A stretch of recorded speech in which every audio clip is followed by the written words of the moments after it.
Two of the Jets' biggest names are skipping this week's mandatory minicamp. And for one of them, it actually might be kind of a big deal. We'll break it down today on Locked On Jets.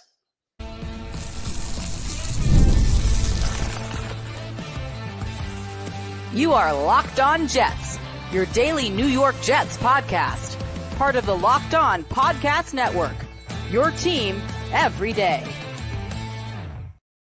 Welcome. This is the Locked On Jets podcast, part of the Locked On Podcast Network, your team every day. It is Tuesday, May 11th, 2024, and I'm your host, John B. from GangGreenNation.com. Thank you so much for making the show your first listen or first watch every day. Subscribe to the show for free on YouTube or wherever you get your podcasts so you'll get new episodes as soon as they're posted. If you enjoy the show and are listening on a podcast source, please give it a 5-star review. And if you're watching on YouTube and enjoy the show, give this episode a big thumbs up. It helps us out, helps other Jets fans find the podcast. Today's episode is brought to you by FanDuel. Make every moment more. Right now, new customers get $200 in bonus bets with any winning $5 bet. That's $200 in bonus bets with any winning $5 bet. Visit FanDuel.com/lockedon to get started.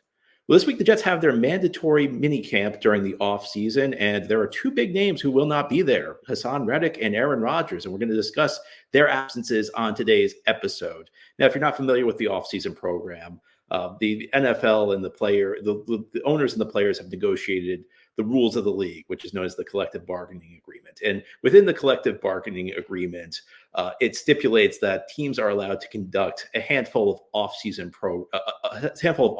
practices with the players. And this is known as the off-season program. So you may have heard over the last couple of weeks about OTAs. That's an element of the off-season program where players practice with their teams. This week is minicamp. And one of the things that sets minicamp apart is that it is mandatory for players to attend. Players are required contractually to go there. And if not, then they are subject to fines. The rest of the offseason program is purely voluntary. So players don't need to go. There's nothing the team can do to discipline them. And if the team does try and discipline them, and this has happened in the past, if teams try and force players to go, teams can actually get in trouble for that. This week, the minicamp, that's the one thing players are required to go to. And there are two big names for the Jets who will not be in attendance this week. One of whom is Aaron Rodgers, the quarterback. Robert Saleh indicated it was not an excused absence, but Rodgers had already told the team in advance that he was planning on skipping this week's minicamp. Not a big deal. This is one. Aaron Rodgers is always going to generate a lot of attention. This really is kind of a nothing burger. Saleh indicated he'd already told the team in advance. He's been part of the entire offseason program. So Rodgers went to all the voluntary stuff. He's just skipping this week's mandatory thing. So he'll get a fine, Saleh indicated. But, it doesn't seem like there's any displeasure with the team with Aaron Rodgers. Aaron Rodgers just has some other commitment this week. And to be honest with you, it's not exactly unprecedented for a veteran quarterback, a guy who's been in the league a long time, to skip this week. No, this is no big deal.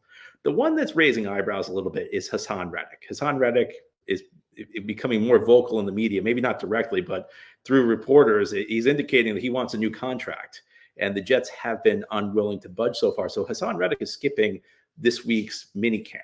And Robert Saleh, last week had indicated he hasn't even spoken with Hassan Reddick. So Reddick is kind of like leaking it through the media, or Reddick's agent's kind of leaking it through the media that he wants a new contract.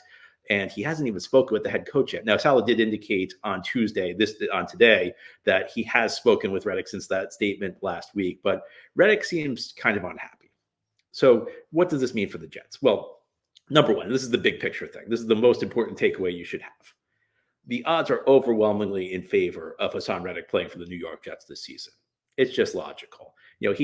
The fines he's going to get for skipping this mini camp, really not that big. They're kind of a slap on the wrist. Now, most players, when they're seeking a new contract, what they do is they skip the offseason program. They show up at mini camp, and then they, mysteriously suffer some mild hamstring injury, which keeps them on the sidelines. That's not happening here. Reddick's skipping, but he's subject to fines.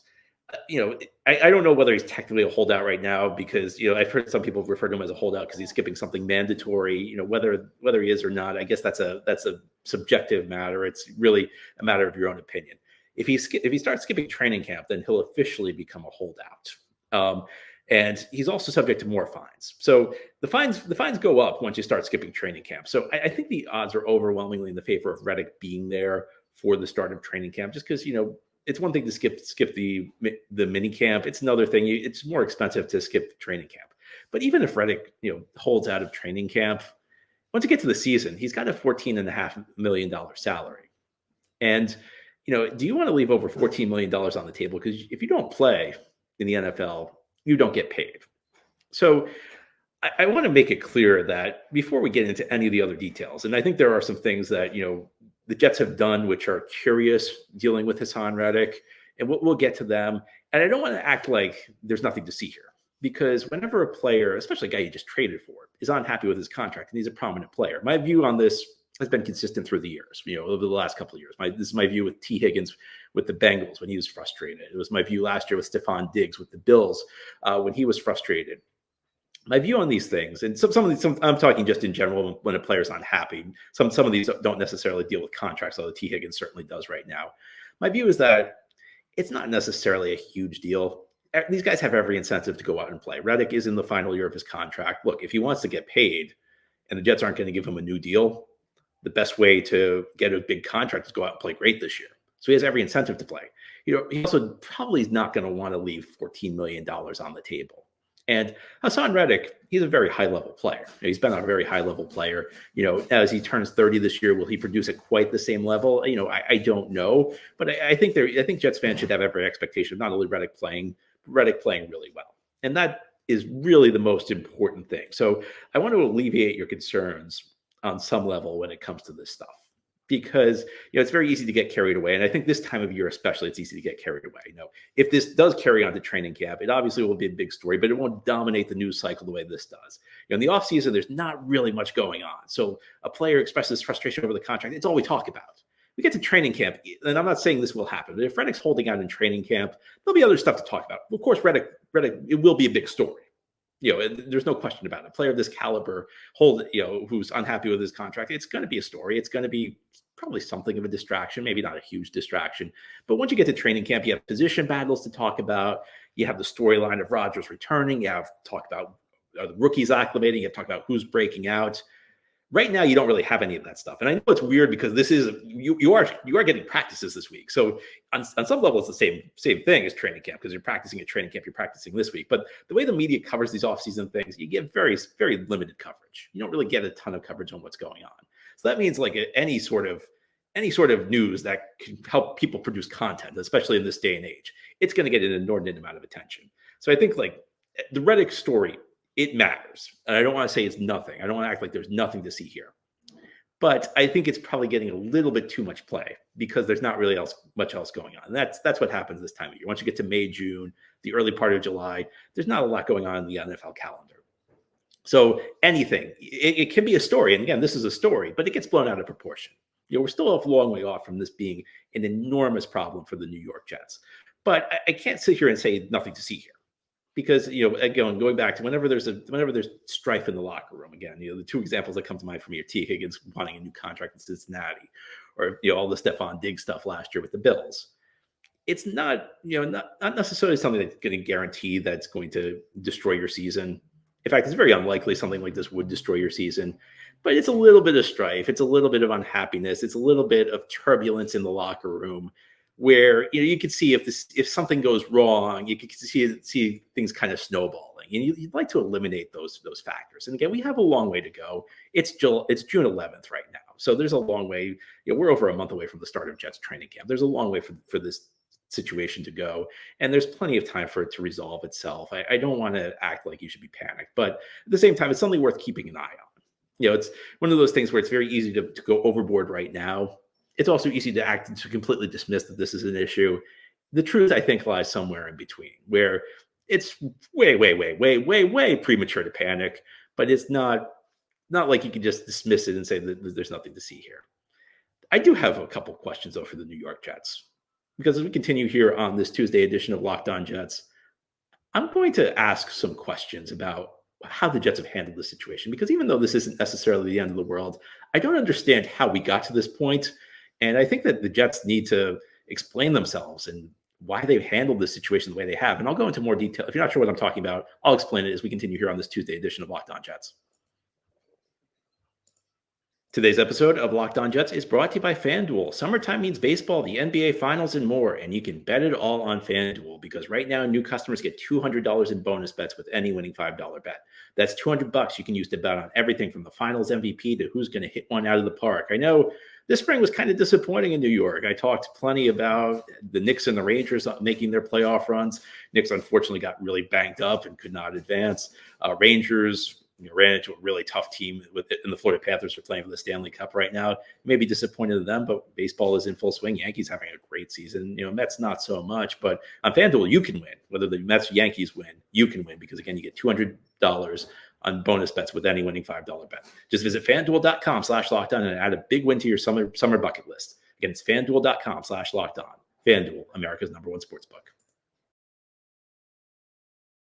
Thank you so much for making Locked On Jets your first listen or first watch every day. And for your second listen, check out Locked On Sports Today. You may be watching Fox Sports or ESPN all day long. You probably have to turn down the volume from all that shouting. Well, Locked On Sports Today is a free 24/7 sports streaming channel program for you every day to bring you the biggest stories without all the screaming. Locked On Sports Today brings you the can't-miss analysis, opinions, and news of the Locked On Podcast Network, streaming 24/7 on YouTube or the free Amazon Fire TV channels app. Part of the Locked On Podcast Network, your team every day. On today's episode of Locked On Jets, we're talking about Hassan Reddick, the star pass rusher who the Jets traded for in late March, is unhappy with his contract, and he's sitting out mandatory minicamp this week for the New York Jets. He will be subject to a fine, and it just seems like he and the Jets are not on the same page right now. And this leads me to a pretty basic question. How did we get to this point? It seems to me like it's general managing, it's front office 101 stuff that you deal with the contract stuff before the trade is executed. It's almost like the Jets got caught off guard because there were reports from earlier this week that Robert Saleh was expecting Reddick to show up to training camp. And I think one thing that's clear is that the Jets misestimated how important getting a new contract was to Reddick. And look, even if you go back to the time of the trade, it was clear one of the reasons Reddick was traded was he wanted a new contract, and the Eagles decided to go in a different direction. Of course, they signed our friend Bryce Huff. So I'm sitting here now on June 11th. And this trade, again, was done the end of March. And I'm wondering aloud, why is this such a shock that Reddick wanted a new contract to the Jets? Because, again, the Jets seem like they have been caught completely off guard by this. Saleh, seemed confounded. Again, he hadn't spoken to Reddick prior to a couple of days ago, and the Jets traded for him at the end of March. I'm really baffled by this. And, I can't think of another trade in the NFL where a team trades for a player and then the player, sits out the offseason program because he's unhappy with his contract. I can't remember a team making a trade for a player and then there immediately being a contract dispute. And I have to ask, what happened here? Why was this not negotiated before the trade happened? In fact, I remember as this deal happened, I assumed that there would immediately be a new contract for Reddick. First of all, because the Jets needed the cap space, and if you redo a player's contract, you can lower his immediate cap hit. The Jets easily could lower Reddick's 2024 cap hit by giving him a contract extension. Now they're going to add more guaranteed money to 2025 and 2026, but to me that seemed like the obvious move. But if you weren't going to do that, how did you not make sure it was okay with the player? Because there's some middle ground you could find. There's always a way you can figure something out. Maybe if you're not going to give him a new multi-year contract, and look, there are merits to not extending a player who's turning 30. As we know, the older players get, the less productive they are in the league, and 30 can be a magic number for that. So it's one thing to say we're not going to extend this guy, but how do you not make sure the player's okay with that? And again, there's some ways you can find the middle ground. Maybe you guarantee him more money this year. There are ways to settle these disputes, and there are still ways to settle these disputes that the Jets can do between now and the start of training camp. But I'm just really baffled by the way the Jets have handled this and we see this so often with the New York Jets, where there's something really basic when it comes to running the team, and the Jets just don't do it. I mean, I think on some level, it's unbelievable that you end up in a contract standoff with a guy you just traded for. And were you shocked that he wanted a new contract? There was news all around when the Jets made this trade that part of the reason the Eagles dealt Reddick was that he wanted a new deal. Reddick was pretty vocal about that. I mean, on some level, it's common sense. A guy who's been as productive as Reddick, he's turning 30, he's entering the last year of his contract. He knows he probably doesn't have that many great years left. He wants to get paid while he can. It's a down year. He may not get as much money if it's the open market this offseason. So I don't get how the Jets get caught off guard here. I don't get how we get to this point. And, back to the first segment. Again, I'm not panicked. You should not be panicked. The odds are overwhelmingly in favor of Reddick stepping on the field for the New York Jets. The odds are in favor of Reddick being there the first day of training camp. And even if he's not, these guys are in great shape. I mean, the worst case scenario with Reddick, I would presume at this point, would be if he holds out all of training camp and then comes back to the team for the start of the season where he starts getting paid. If that happens, then maybe the first couple of weeks you're talking about reducing his snap count while he plays his way into shape. But that's not the end of the world. That's not necessarily a huge deal. And because Reddick's such a high caliber player, the odds are pretty good that he's going to be productive this year. The odds are pretty good that he's going to be a very productive player for this football team this season. So I'm not panicked about it. It's just more, I don't understand why we had to get to this point, because again, there's some degree of risk whenever you introduce strife into a locker room, whenever you have a player who's unhappy with his contract. It creates the circumstances where something could go wrong. It creates unhappiness. It creates tension. And then you lose a couple of games, and sometimes, things can snowball. I'm not saying that's going to happen. I'm just saying, whenever there's unhappiness, there's the potential for it. And sometimes it's unavoidable. Look, sometimes you're in a situation as a team where there's nothing you could do about it. There's just a player you can't extend for whatever reason, or you were never going to extend. You just got yourself into a bad situation. You just ended up in a bad situation. It's not your fault. I mean, on some level, this has to be the Jets' fault, because they could have figured this out in advance. And you have to remember, the Jets sent a 2026 pick to Philadelphia. So it's not exactly like there was a huge time crunch on this trade. It's not like we were, on the clock in the draft, and it's like either you make this pick now or you trade it. It's not like not like the Jets were on the clock in the third round, and this pick had to be traded to Philadelphia within the next 5 minutes. This pick is a pick 2 years from now.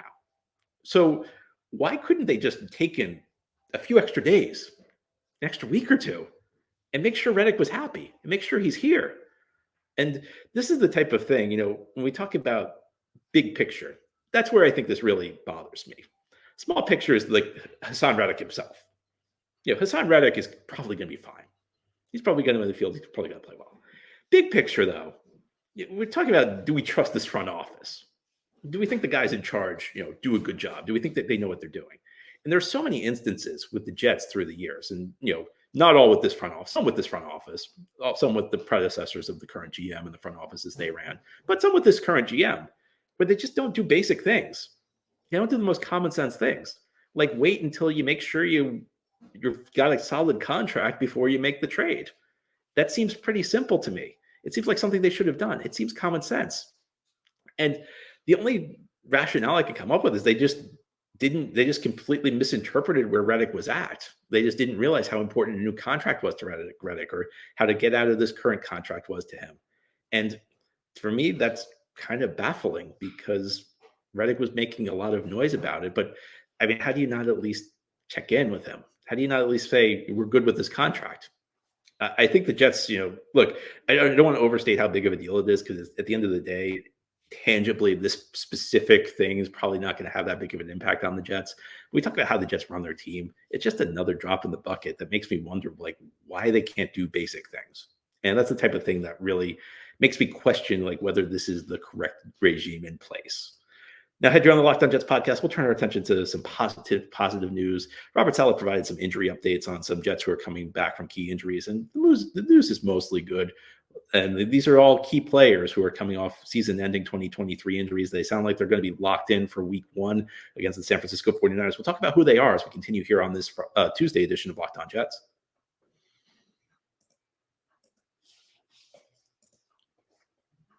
This is the Locked On Jets podcast here on this Tuesday. We've been talking about Hassan Reddick skipping the team's mandatory minicamp this week. It is mandatory minicamp week for the New York Jets. It's kind of the culmination of the offseason program.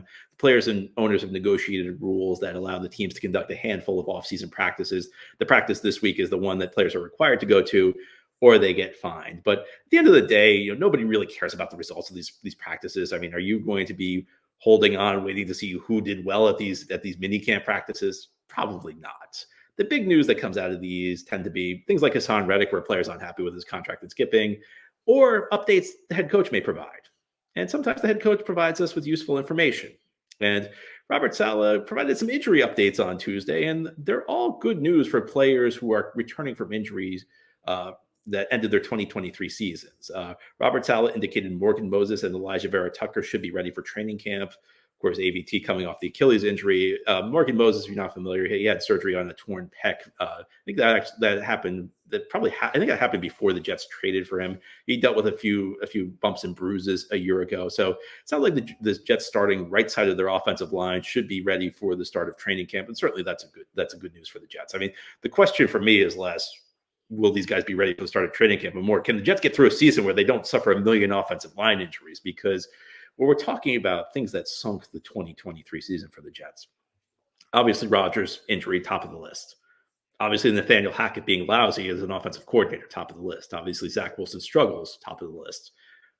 Having no good skill players beyond Breece Hall and Garrett Wilson, top of the list.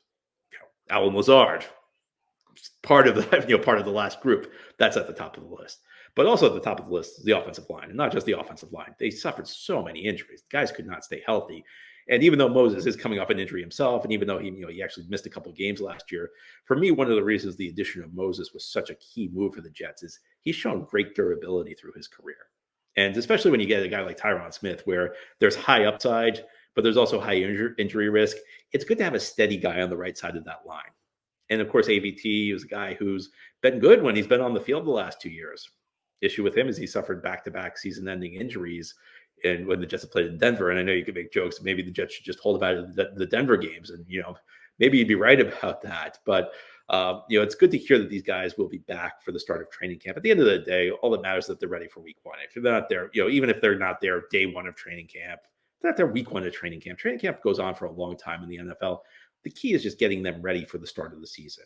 And on that note, Robert Saleh provided an injury update on Mike Williams, who's coming off a torn ACL. He indicated that he's kind of on the Breece Hall trajectory. So you may remember Breece when he was coming off that serious knee injury a year ago.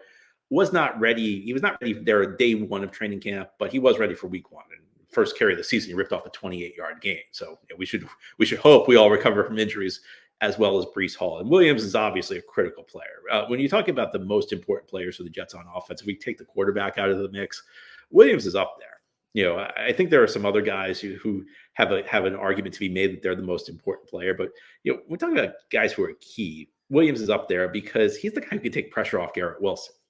Too much has gone through Garrett Wilson. That's manifested itself in a couple of ways the last couple of years. One of them is, and I know people are going to get mad at me for saying this, so just hear me out before I say it. Hear me out. Hear my explanation. Garrett Wilson's got too many targets last year. And look, I'm not saying Garrett Wilson's anything other than a great receiver. Garrett Wilson's a great receiver. Garrett Wilson should get a lot of targets. He got too many, though. He was among the league leaders in targets last year. And the reason I think that was a problem for the Jets is it's not that Garrett was the number one option on all these plays. It was that the quarterbacks could not trust any other receivers to get open. So typically, a lot of times in the NFL, what happens is a quarterback doesn't know, can't find anybody open. So he just throws to his go-to guy. He trusts his go-to guy is going to win. And there's nothing wrong with that. When you get into trouble, that's fine. You just don't want that trouble to happen every single time you drop back to pass. And that was the reason I think Garrett Wilson was among the league leaders in targets. Garrett Wilson is going to lead this team in targets, no question about it, if he's healthy. You just don't want him to get as many. It's a matter of scale.